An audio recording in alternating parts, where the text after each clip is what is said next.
Baik, bismillahirrahmanirrahim.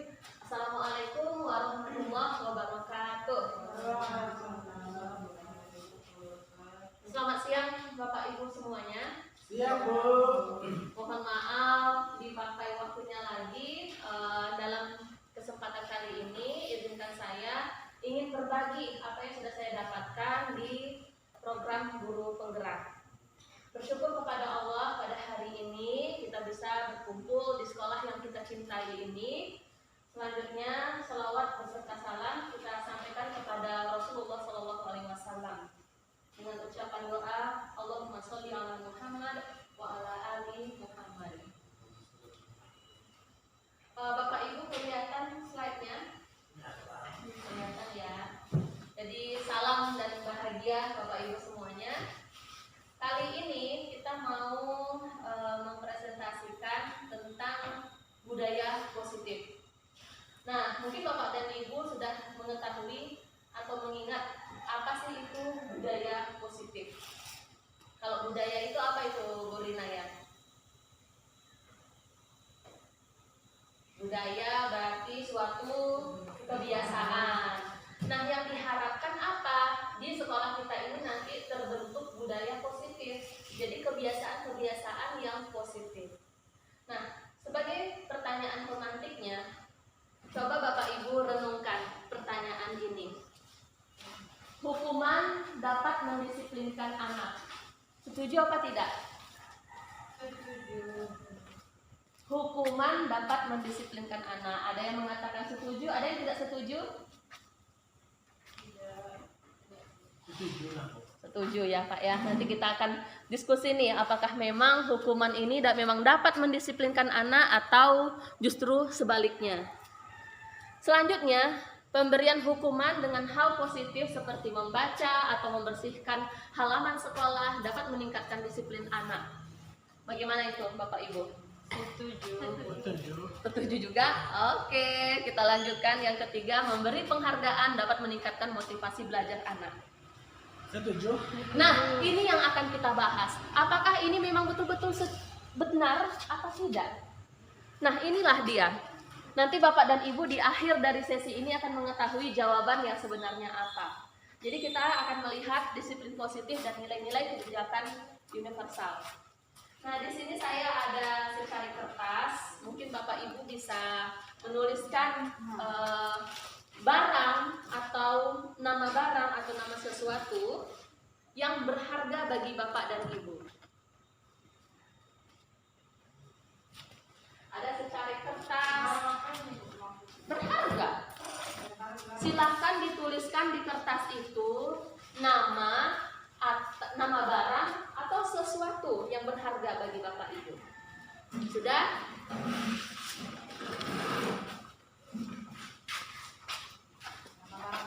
Iya, nama barang atau sesuatu boleh. Nama barang yang kita miliki. Barang atau benda hidup boleh. Ya, dah, gak usah lama-lama, gak apa-apa. Udah, siap? Sudah. Siap ya. Bu Irda, kita simulasi dong. Bu Irda boleh berdiri dekat Pak Daf nih di sini. Nah, ya. Ya. Aduh, jadi nggak kelihatan lagi nih. Oke, Bapak dan Ibu, Bu Linda dengan Bu Rina berpasangan, Pak Daf sama Bu Irda berpasangan. Ya, silahkan diletakkan di genggaman Bu Rina atau Bu Linda. Ya, sekarang kita gantian dulu nih. Coba Bu Irda berusaha mendapatkan apa yang ada di kertasnya Pak Daf. Ibu Rina coba berusaha mendapatkan apa yang ada di tangannya Bu Linda ini. Ayo kita mulai ya. 1, 2, 3, go. Ayo. Berusaha mendapatkan itu. Ayo, bagaimana caranya? Bagaimana caranya? Berpikir. Ayo, bagaimana caranya? Berusaha untuk mendapatkan. Ayo Bu, boleh dirayu, boleh dipaksa, boleh dibentak. Pada apa ciri-cirinya, pada warnanya apa? Berusaha mengambil aja Bu. Nah, gimana caranya? Pokoknya dapat itu. Itu barang berharganya Pak Daf kan? barang berharganya Pak Daf ya. Ya kan ke Pak Daf? Berharga itu ya Pak Daf yang Bapak tulis di situ. Bu Lina, Bu Rinda, Bu Lina, Bu Rinda. Nah, bagaimana? Oke. Gimana? Boleh minum, Bu? Wah, Masya Allah, luar biasa. Pak Daf nggak ngasih, punya Pak Daf. Pak Daf bentar aja. Untuk apa, Bu? Ada deh. Mau baca. Oh. Mau nengok aja. Oh iya iya iya. Oke, kita kasih aplaus dulu buat Bapak dan Ibu semuanya. Alhamdulillah.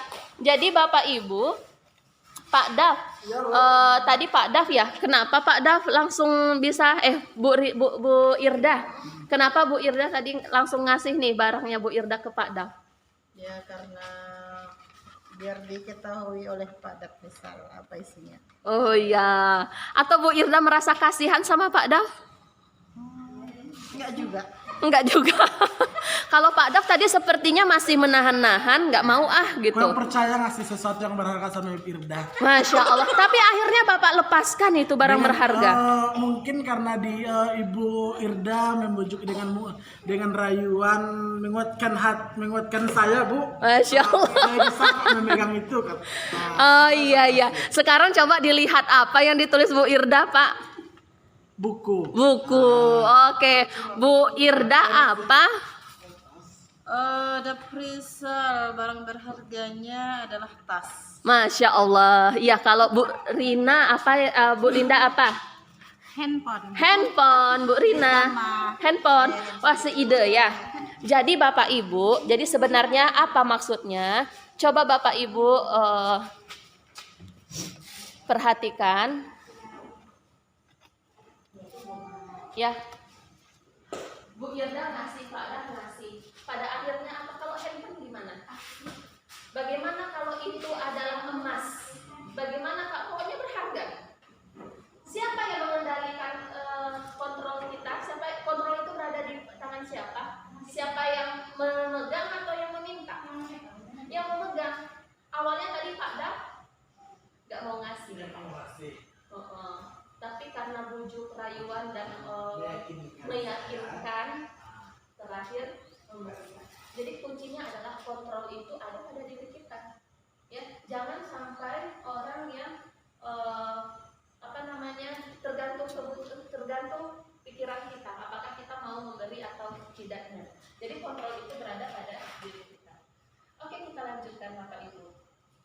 Nah, ini ada ilusi tentang sesuatu paradigma teori kontrol mengatakan ilusi guru mengontrol murid. Nah, apakah itu sudah tepat atau belum?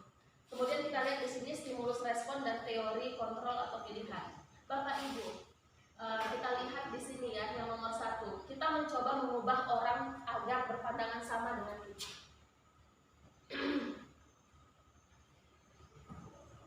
Iya, supaya orang itu punya pandangan yang sama sama kita. Cocok apa enggak? Setuju apa tidak? Iya. Karena yang lebih bagusnya adalah kita berusaha memahami pandangan orang lain tentang dunia. Jadi nggak apa-apa mereka punya pendapat dari sisi A, saya punya pendapat dari sisi B, dia dari C, nggak apa-apa. Jadi itu wajar ya Bu ya, ya Bapak ya. Nah, begitu juga dengan perilaku buruk dilihat sebagai suatu kesalahan. Misalnya tadi nih Pak, kejadian ada anak kita yang dari jauh dia udah teriak dengan kata-kata kotor, ya Kak ya. Jadi wajar kita masih menanyakan ada apa. Dan ternyata apa? Dia memiliki suatu tujuan karena barang dia diganggu, hak cipta dia diganggu. Tapi kita mengarahkan apakah itu cara yang terbaik untuk meluapkan rasa emosi atau marah. Nah, itu dia ya Bapak Ibu. Kita lanjutkan lagi di sini ada ini yang akan kita bahas. Ada disiplin positif. Nanti kita akan membahas tentang makna dari kata disiplin, teori motivasi, nilai-nilai kebajikan, keyakinan kelas, 5 posisi kontrol dan segitiga restitusi.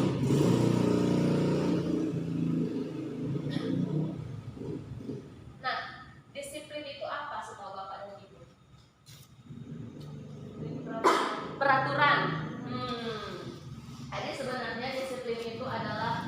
belajar.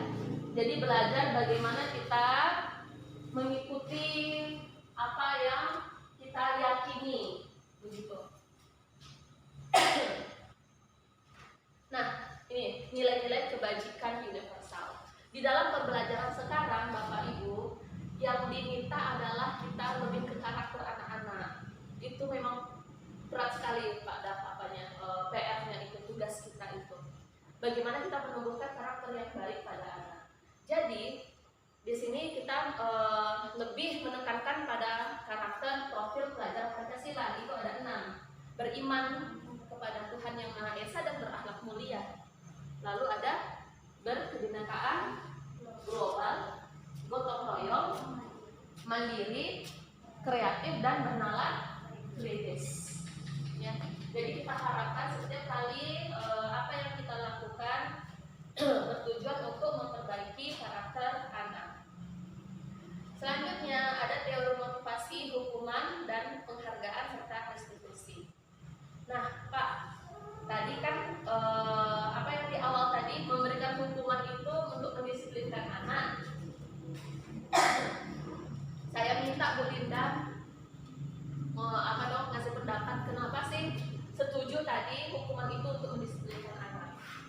Karena dengan hukuman biasanya anak dilakukan dengan orang yang dihukum. Sehingga dia untuk mengulangi kesalahannya yang sebelumnya, dia masih berpikir lagi apakah saya melakukannya atau tidak.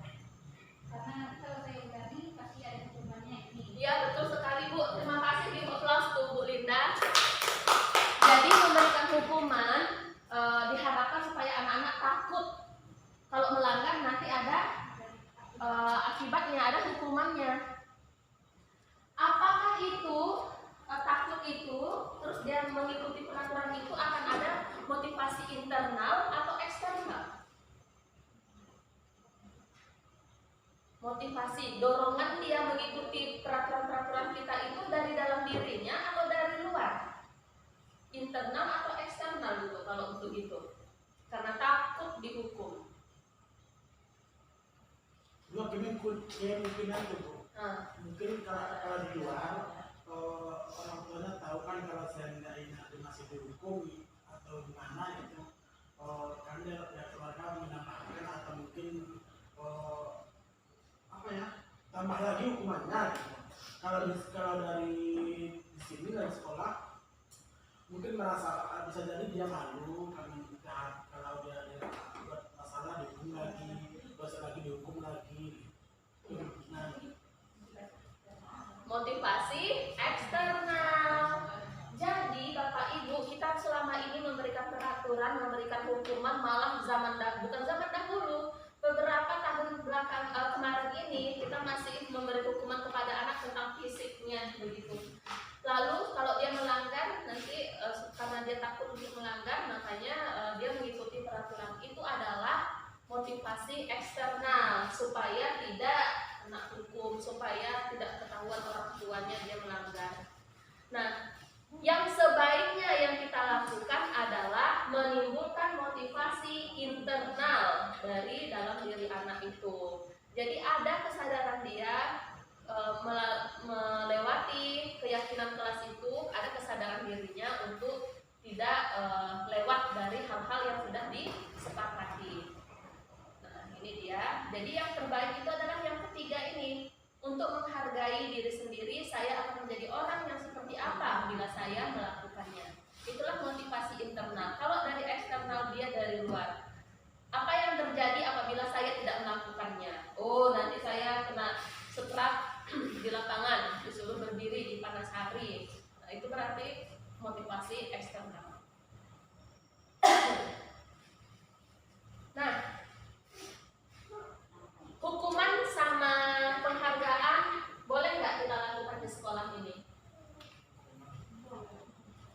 Boleh. Nah, sekarang kita ubah pemikiran kita.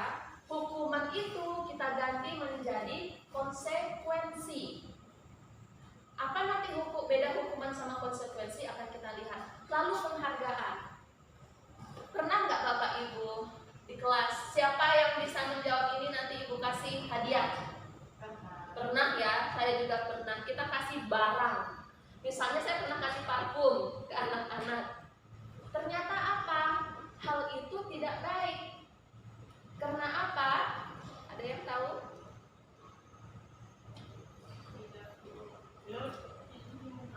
dia kenapa kalau dia kenapa tahu apa yang dikasih pertama, tahu dia mungkin ada sesuatu yang masih ibu.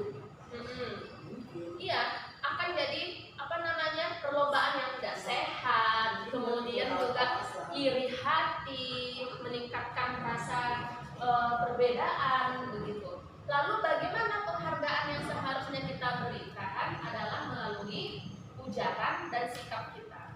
Ujaran itu misalnya bagus nak, kerjamu udah bagus begitu. Jadi kita itu menumbuhkan karakter pada diri anak. Itu yang diharapkan. Lalu di sini kita akan melihat, nah ini contohnya, mencatat. Coba Bapak dan Ibu, saya kasih waktu 2 menit untuk melihat yang di slide kita ini. Apakah ini termasuk kepada hukuman atau konsekuensi?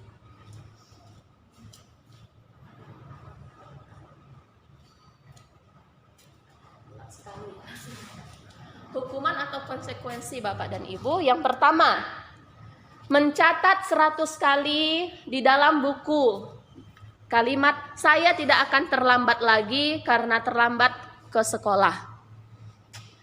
Hukuman atau konsekuensi? Konsekuensi, mencatat 100 kali. Yang kedua, lari mengelilingi lapangan bola basket 2 kali karena terlambat hadir di sekolah. Hukuman.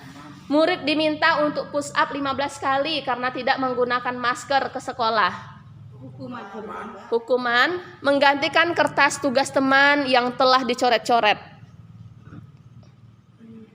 Kita udah mencoret-coret kertas teman, jadi sekarang kita ganti kertasnya.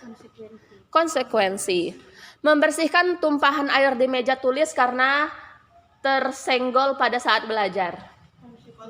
Konsekuensi, murid disuruh untuk mengenakan sepatu seharian di sekolah karena tidak mengenakan sepatu hitam. Murid disuruh untuk mengenakan sepatu seharian di sekolah karena tidak mengenakan sepatu hitam. Ini mungkin disuruh bisa saja melepas apanya ya, melepas alas kakinya. Ini hukuman apa konsekuensi? Hukuman. Lari mengelilingi lapangan basket 2 kali karena terlambat 10 menit di jam olahraga. Bagaimana Bapak Ibu? Pak Dah?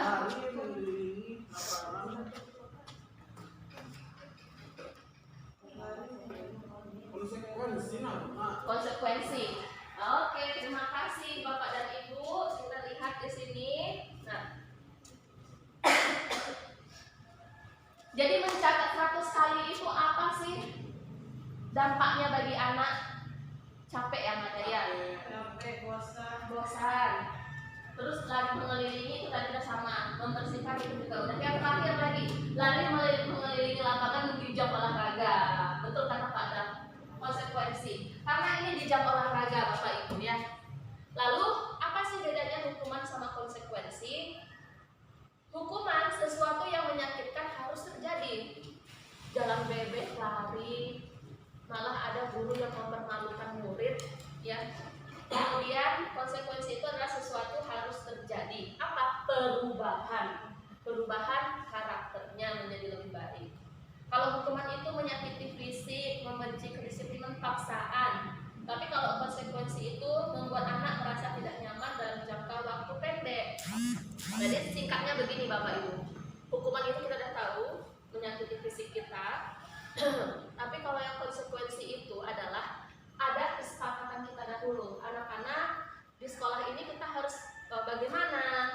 Begini Bu, begini Pak, katanya begitu. Jadi ada kesepakatan kelas kita, lalu konsekuensinya apa? Kita sepakati bersama. Itu dia. Lalu apa dampak dari konsekuensi ini? Yang diharapkan adalah untuk meningkatkan atau menumbuhkan karakter baik pada anak. Misal, kalau dulu anak terlambat sering disuruh apa juga lari. Kalau sekarang mungkin kita bisa ubah apa mungkin kali-kali kita tes kali-kalinya atau hafalan Al-Qur'annya begitu. Jadi yang meningkatkan ada perbaikan diri dalam dirinya. Nah, kemudian kita masuk kepada restitusi. Restitusi itu jika anak melanggar, apa yang akan kita lakukan? Inilah dia. penstabilan kondisi, menciptakan kondisi bagi murid untuk memperbaiki kesalahan mereka. Nah, sehingga mereka bisa kembali pada kelompok mereka dengan karakter yang lebih kuat. Kita lanjutkan di sini. Ya, di sini ada identitas gagal. Kalau memberikan hukuman itu sesuatu yang menyakitkan, terus di konsekuensinya sesuatu harus terjadi. Nah, kalau di restitusi itu ada pilihan.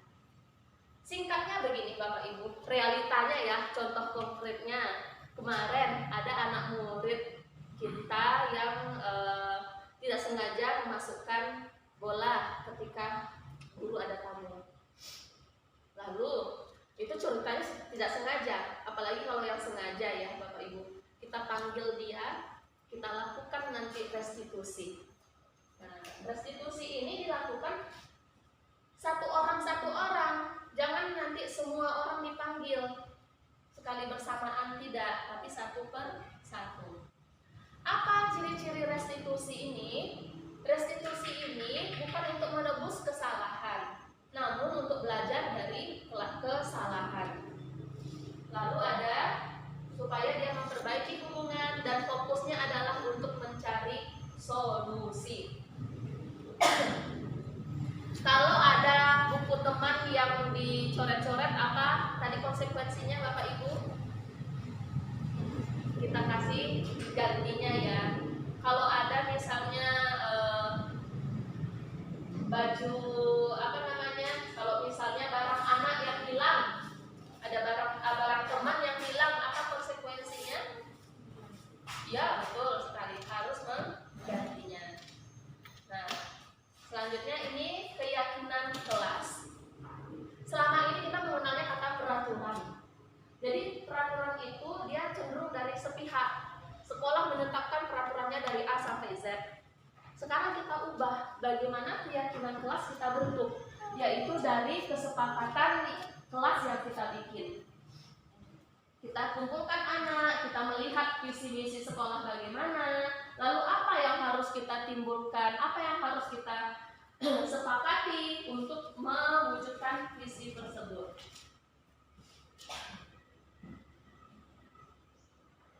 Nah, mengapa tidak peraturan saja, mengapa harus keyakinan kelas? Untuk mendukung motivasi intrinsik, jadi kembalinya ke intrinsik Bu, Pak. Supaya ada muncul dorongan dari dalam, bukan dari luar lagi. Sehingga anak-anak itu mendalamlah nilai-nilai karakter yang dia miliki. Oke, kita ice breaking dulu. Ya, coba tangannya ke atas, Bapak Ibu. Kita nyanyikan lagi ya. 1, 2, 3. Tangan ke atas menggapai bintang. Tangan ke samping burung yang terbang. Tangan ke depan ikan berenang. Tangan dilipat siap belajar. Oke, terima kasih Bapak Ibu. Ini kita lanjutkan sedikit lagi. Dari peraturan kelas kita ubah menjadi keyakinan kelas. Kemudian nanti akan berpengaruh kepada lingkungan positif dan diharapkan muncullah budaya positif di sekolah kita ini. Oke.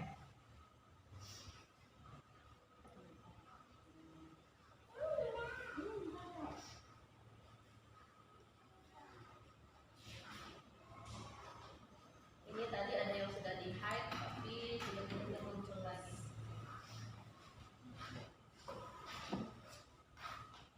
Oke, kita masuk ke kebutuhan dasar manusia dan dunia berkualitas.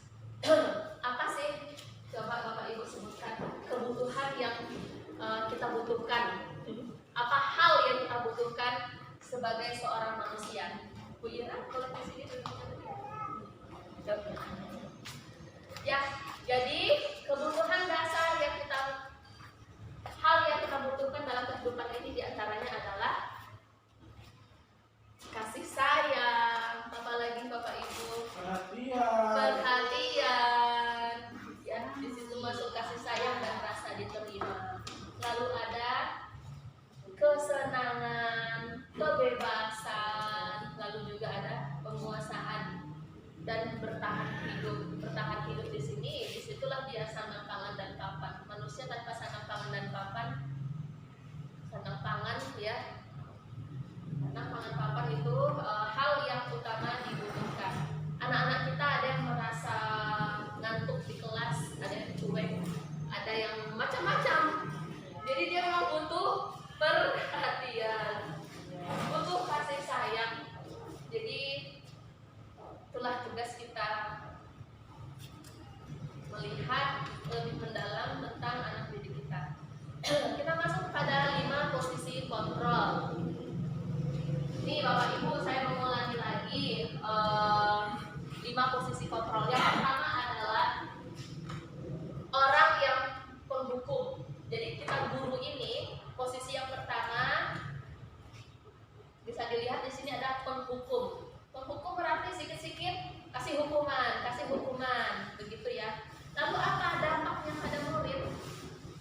Murid akan mengulangi kesalahan. Yang kedua, membuat rasa bersalah. Gara-gara kamu nih, kita nggak jadi pergi ke sana, gitu misalnya. Gara-gara kamu saya jadi dimarahin tuh sama bapak kepala sekolah. Dan itu membuat merasa bersalah. Apa dampaknya? Anak itu menjadi merasa rendah diri. Kemudian posisi sebagai teman, menganggap anak-anak ini adalah teman bagi kita, ya. Lalu ada pemantau. Pemantau di sini diingatkan lagi bagaimana peraturannya, bagaimana keyakinan kelasnya, begitu. Apa dampak pada murid? Menitik beratkan pada sanksi atau hadiah untuk dirinya. Kemudian posisi manajer. Posisi manajer ini dampaknya kepada murid adalah mengevaluasi diri, bagaimana cara memperbaiki diri. Menurut Bapak dan Ibu, posisi manakah yang bagus? Penghukum, membuat merasa bersalah, teman, atau pemantau, atau manajer?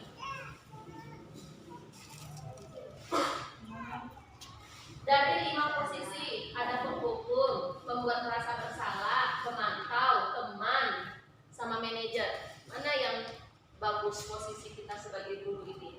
Apakah sebagai penghukum? Apakah sebagai pembuat merasa bersalah? Apakah sebagai teman? Apakah sebagai pemantau atau sebagai manajer?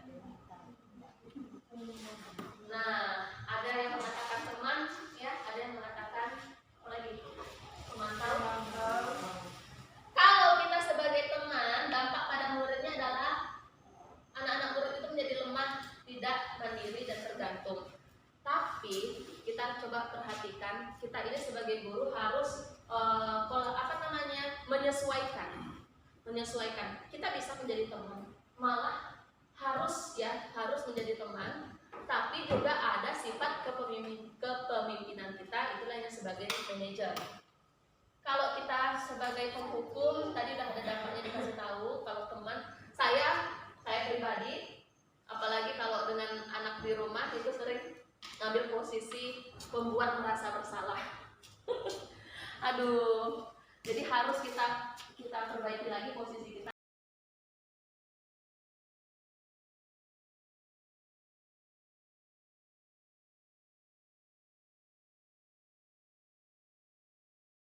Dulu sepertinya tepuk 1, tepuk 2, tepuk 3, tepuk 0. Oke, konsentrasi. Oke, anak-anak semuanya, pada hari ini kita akan membuat kesepakatan kelas atau keyakinan kelas. Supaya apa? Ada keyakinan kelas itu. Supaya apa? Supaya bagus. Supaya apa? Kalau misalnya nanti kita mengadakan keyakinan kelas ini, bagaimana proses belajar kita? Baik. Berjalan dengan baik, lancar, tanpa ada baik anak-anak semuanya. Mari kita lihat visi dari sekolah kita. Ya, apa itu visi?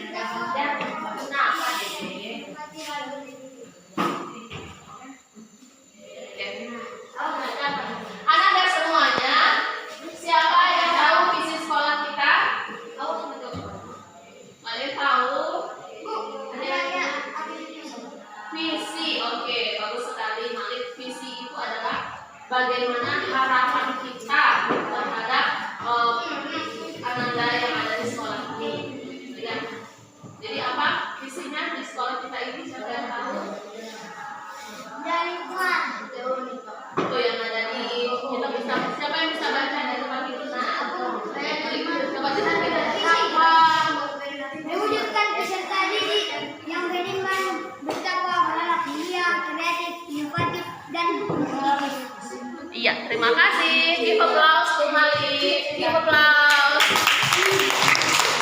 Nah, sekarang semuanya ini ya tujuannya adalah untuk menumbuhkan budaya positif. Ya, asli ya budaya positif pada diri kita. Katanya udah tahu profil pelajar Pancasila. Coba dinyanyikan sekali lagi ya. 1, 2, 3, go. Pelajar Pancasila beriman dan bertakwa pada Tuhan Yang Esa dan berakhlak mulia, berkebinekaan global, gotong royong mandiri, kreatif dan bernalar kritis. Berarti yang diharapkan ada pada diri kita adalah profil pelajar Pancasila. Yang satu apa? Beriman dan bertakwa dan juga berakhlak mulia.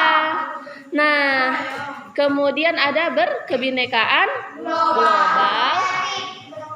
Iya, gotong royong, kreatif, mandiri, bernalar kritis. Jadi maksudnya adalah Ananda ya Zikra.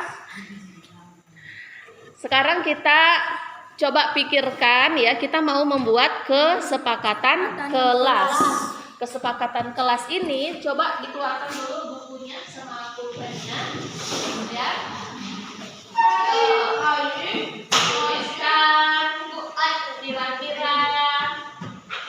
Kira-kira apa yang perlu kita tuliskan untuk keyakinan kelas kita supaya perjalanan pelajaran di kelas kita ini lancar ya. Nah, ayo coba dipikirkan supaya muncul akhlak mulianya bagaimana.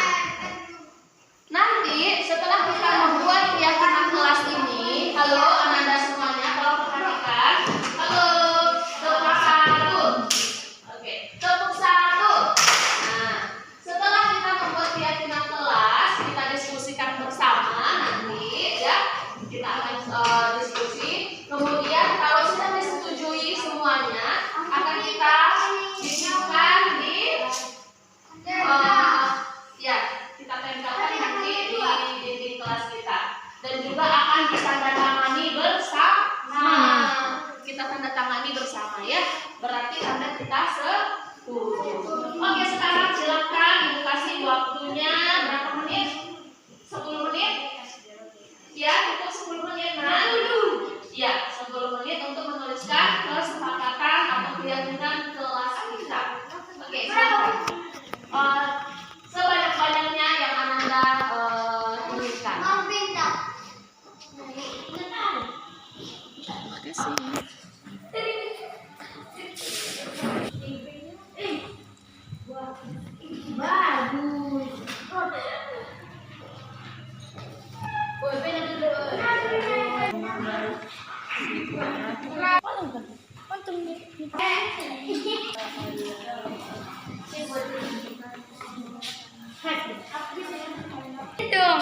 Gue lembu.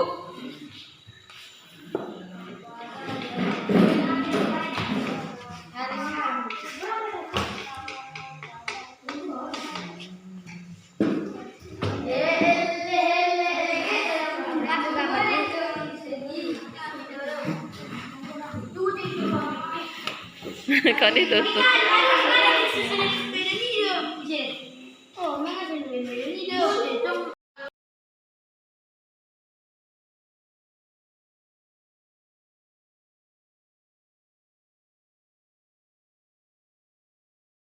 Duduknya, enggak apa-apa. Assalamualaikum Dede. Waalaikumsalam Bu. Salam ibunya. Dede sehat nak? Sehat Bu. Ini tengok nih acak-acakan nih rambutnya panjang, bajunya udah keluar. Kenapa muram gini nak? Nggak ada Bu. Nggak ada. Terus teman-temannya udah pulang, kenapa Dede masih di situ? karena memasukkan bola tadi, Bu. Oh, siapa yang apa manggil? Tunggu dulu di sini. Ibu Ira Bu Ira. Jadi Dede tadi kesalahannya apa nak? memasukkan bola tadi, Bu, Ke kantor. kantor ini saat posisinya lagi ngapain? Guru-guru di dalam Rapat, Bu, rapat. Dede masukkannya dari pintu yang ini apa yang sana? yang sana, Bu. Yang sana. Dede lempar giling aja gitu. Enggak, Bu, Giling. mengopernya sama teman, Bu. Oh, tanpa sengaja masuk ke sini, Iya, Bu. gitu. Kira-kira itu bagaimana tuh? Apanya? Etikanya, akhlaknya itu bagus apa enggak? Enggak, Bu. Enggak ya. Dede sadar nggak secara sengaja tidak untuk memasukkan bola itu ke dalam sini? Iya. Iya, sengaja ya nak ya. Oh, jadi tadi lagi main voli kan? Iya, Bu. Kelas 7 sama kelas? Cuman ke 10 sana, Bu. Oh, kelas 7 aja. Sengaja Dede masukkan ke sini. Sengaja apa nggak sengaja? Enggak. Tadi katanya sengaja. Maksudnya gimana nih? Coba terus terang sama ibu nak. Tadi aku mengopernya sama teman. Mm-mm. Udah oper nggak dapatnya masuk di sini. Ibu tadi kan ada pertemuan di sini ya nak ya. Seharusnya bagaimana baiknya itu Dede sebenarnya ya deh semua orang itu wajar itu membuat kesalahan, tidak sengaja, wajar. Tapi kalau seringkali kita melakukan hal yang seperti itu dengan kasus-kasus yang sama, nah itu harus diingatkan, Ya, Bu. ya kan? Itu sesuai nggak dengan apa kita, etika kita, dengan keyakinan kelas kita itu sama nggak? Nggak ya nak ya. Seharusnya bagaimana? Sopan santun. Sopan santun, pintar Dede. Sopan santun tuh contohnya gimana Dede? Menghormati guru, menyalam guru. Ya, bagus sekali menyalam guru, menghormati guru. Ketika guru ada pertemuan, ada tamu, apa yang harus kita lakukan sebagai anak murid yang ada di sekolah ini? Sopan santun. Iya, contoh sopan santunnya satu. Oh, Boleh nggak kita mengganggu ke dalam, masuk ke dalam ruangan itu? enggak. Nggak boleh. Dede kelas berapa nih nak? Kesetuju. Kelas 7. Dede ini, oh ini TNI ha, dicoret-coret pula. Jangan dicoret baju seragamnya ya nak ya. Ya, Bu. Insya Allah mau jadi TNI ya.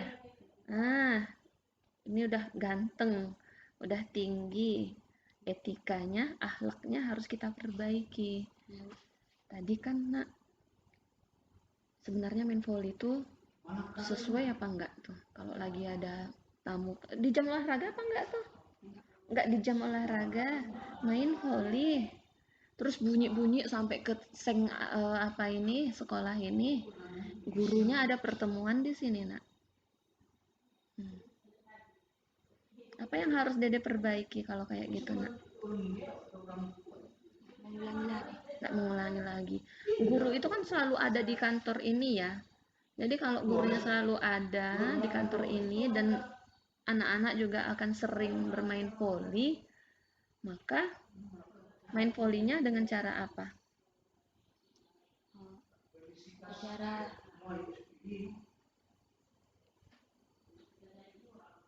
Dengan cara emosi kencang-kencang sampai nyampe ke seng ini atau dengan cara yang baik, dengan teknik yang baik? teknik yang baik. Dengan cara yang baik dan teknik yang baik ya nak ya. Kalau kita udah memasukkan tadi bola ke dalam sini, setelah ibu-ibunya selesai pertemuan, ada dia ditemui guru-guru kita ini nak. Ada dia ditemui guru-guru kita ini. Dede dipanggil atau memang kesadaran Dede tadi datang ke kantor ini nak? Dipanggil Ibu Ira. Harusnya bagaimana kalau kita sudah melakukan kesalahan? Kesalahan nggak itu? Ya. Yang tadi itu? Ya, kesalahan ya. Walaupun tidak sengaja kita memasukkan bola voli ke kantor ini, tapi itu kesalahan apa enggak? Kesalahan. Tetap kesalahan. Nah, kalau sudah melakukan kesalahan, apa yang kita lakukan?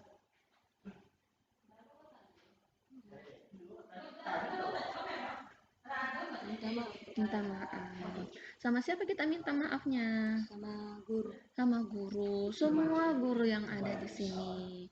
Ah, kayak ibu tadi ibu nggak menyadari hal tadi karena ibu yang menjadi apanya tadi ya pematerinya. Lalu Dede juga semua Dede temui guru-gurunya ya nak ya. Coba sekarang Dede mau apa yang mau Dede lakukan sekarang ini nak? Ini lagi ada guru-guru di sini. Apa yang akan Dede lakukan? Menyelam. Ya, kalau menyelamnya terus apa yang kita sebutkan? Coba nih contohnya sama ibu nih, apa yang mau Dede katakan? Saya Apa tadi? Meminta maaf tadi kan? iya. Nah, ucapkanlah kata maaf itu. Cobalah sama ibu dulu contohnya. Minta maaf ya Bu, Kenapa? karena memasukkan bola tadi. Nah, itu tadi. Sampaikan sama guru-guru yang lain. Pak, Bu, Dede minta maaf ya, tadi tidak sengaja masukkan bola voli ke kantor ini. Oke ya, coba dikerjakan ya.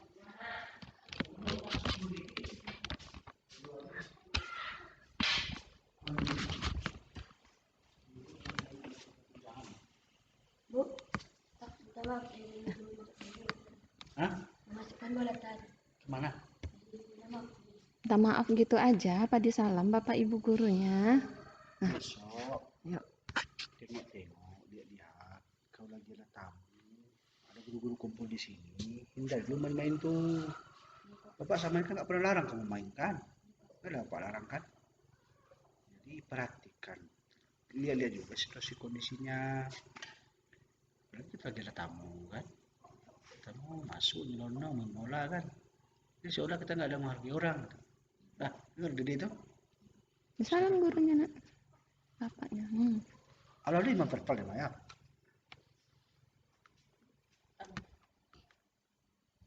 Itu kemari mah. Apa salahnya? Memasukkan bola tadi. Memasukkan bola, jadi hampir kena.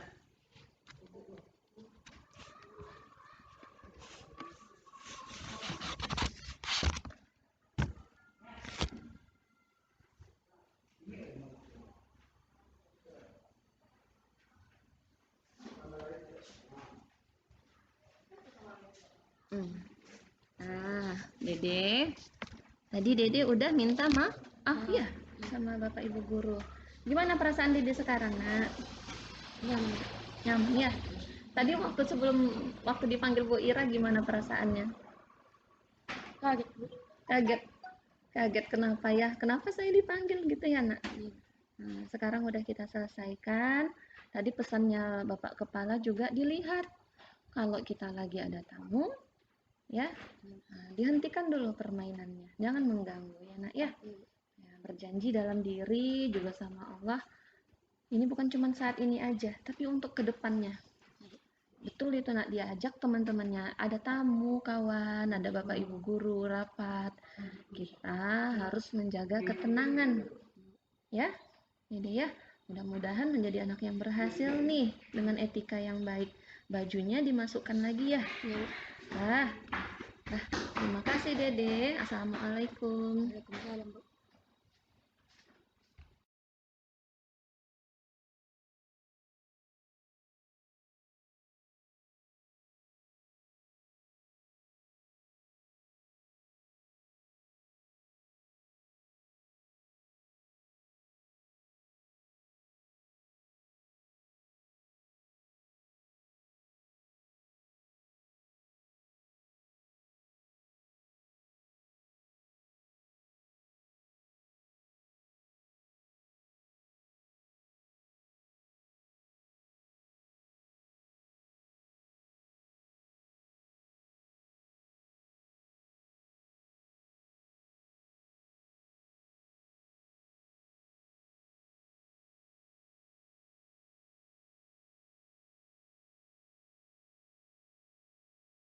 Wani. Waalaikumsalam. Ya, gimana kabarnya nak? Alhamdulillah sehat Bu. Sehat. Maaf ya ibu ganggu jam pulang sekolahnya. Kira-kira Wani, ini semangat ya? Udah makan belum? Belum. Baru pulang sekolah. Ntar lagi ditunda dulu sebentar makannya. Ibu mau manggil Wani, tahu nggak Wani ngapain ke sini? Kenapa, Bu? Ya nggak tahu ya kesalahannya apa. Kesalahan atau ada sesuatu apa gitu.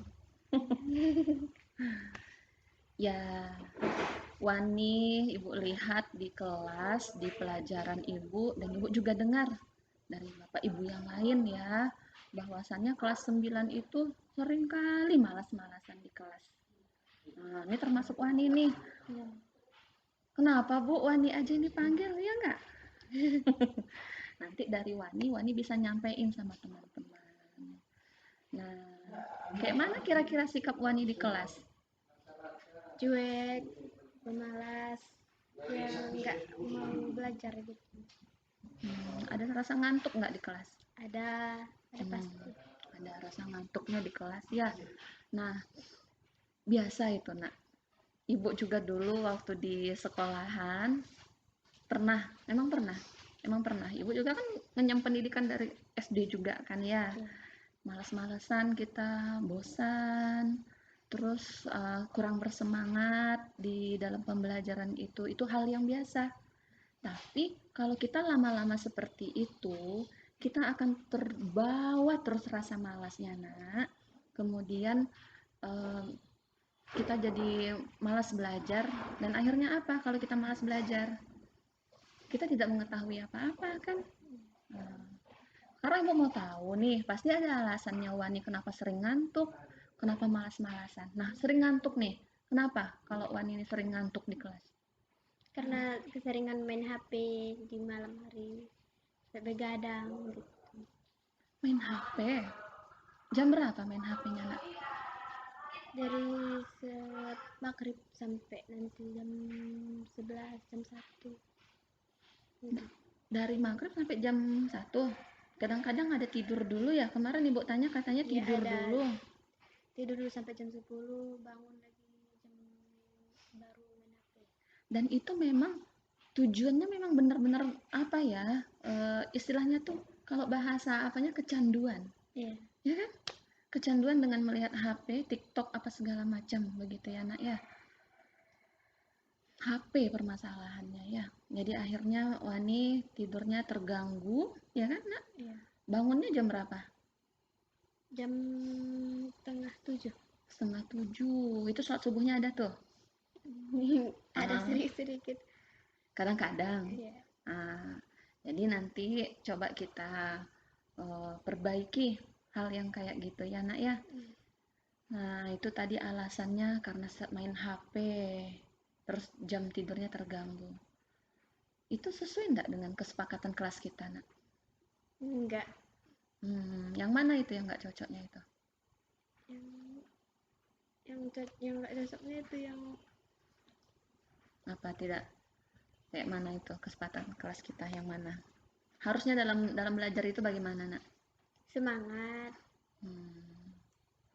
terus dalam mengikuti pelajaran. Nah, itu tuh kesepakatan kelasnya kan, semangat dalam mengikuti Pelajaran. pembelajaran. Nah, ternyata Wani Enggak semangat, malas-malasan. Nah, kira-kira Wani akan bertahan seperti itu. Wani sekarang kelas 9. Sebentar lagi mau tamat. Nah, ini beneran Ibu mau nyampeinnya ya.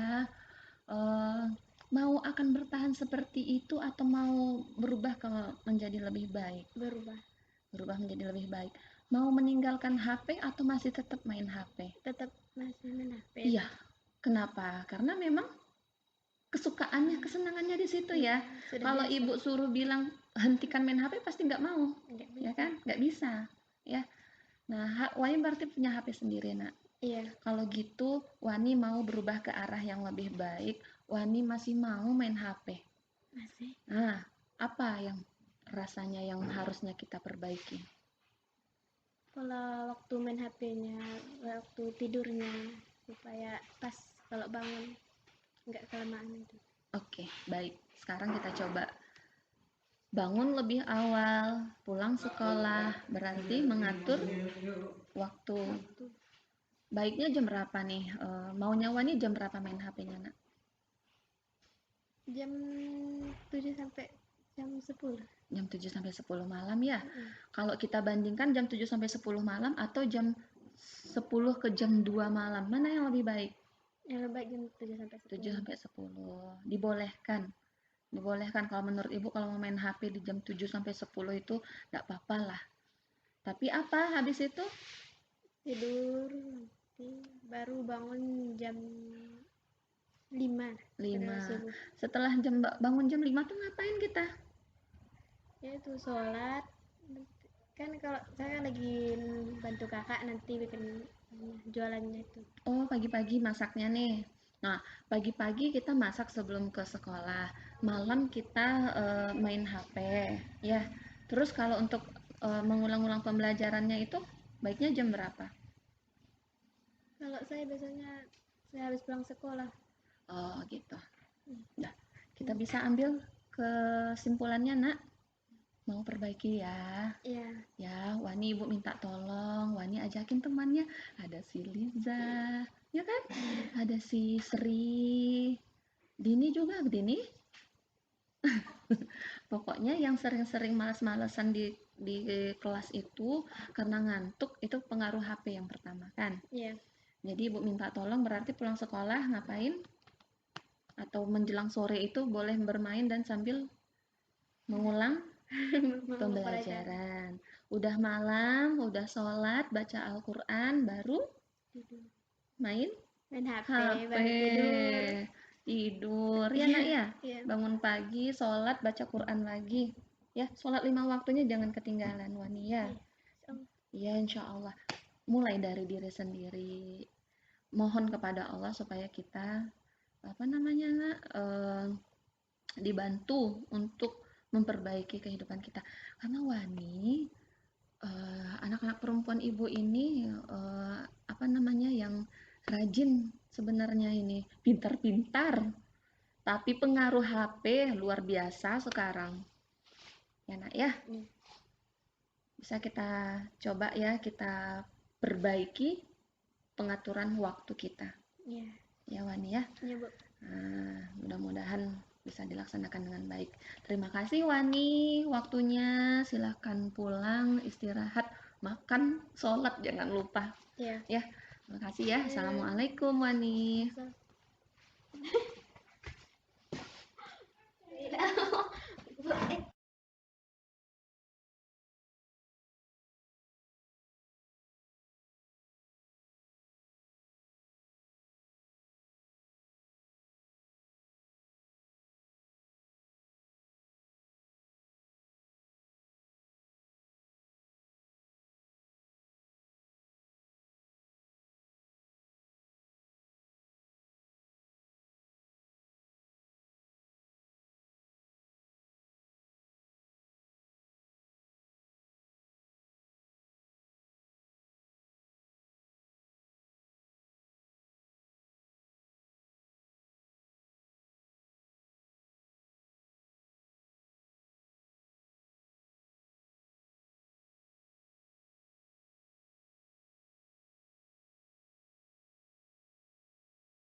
Baik Bapak Ibu, itu tadi yang telah saya paparkan mengenai budaya positif. Mudah-mudahan kita bisa menerapkannya di sekolah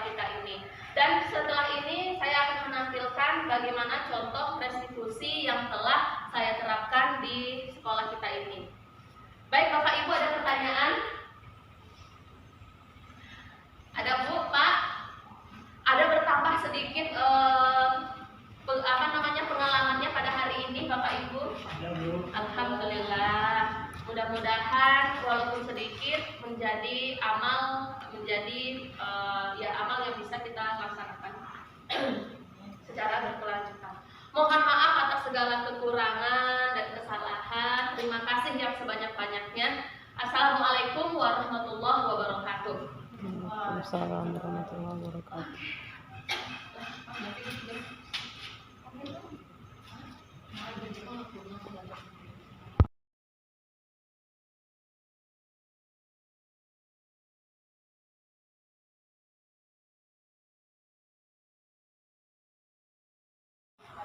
Assalamualaikum warahmatullahi wabarakatuh.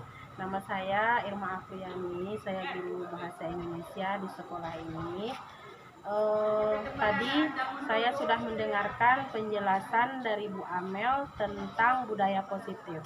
Dari penjelasan tersebut, kami dan saya banyak memperoleh ilmu tambahan mengenai budaya positif yang harus diterapkan di sekolah, terutama dalam membedakan hukuman dan konsekuensi dari siswa, yang mana biasanya kita para guru sering memberikan hukuman kepada siswa, baik itu hukuman fisik maupun hukuman berupa denda. Dari penjelasan yang disampaikan oleh Bu Amel tadi, kami memperoleh ilmu bahwasanya hukuman itu tidak baik diterapkan kepada anak didik. Lebih baik kita mengajak anak didik itu untuk bisa mengajaknya menjadi berteman, dan juga kita tetap menjadi pemimpin atau manajer bagi siswa-siswa kita. Terima kasih. Assalamualaikum warahmatullahi wabarakatuh.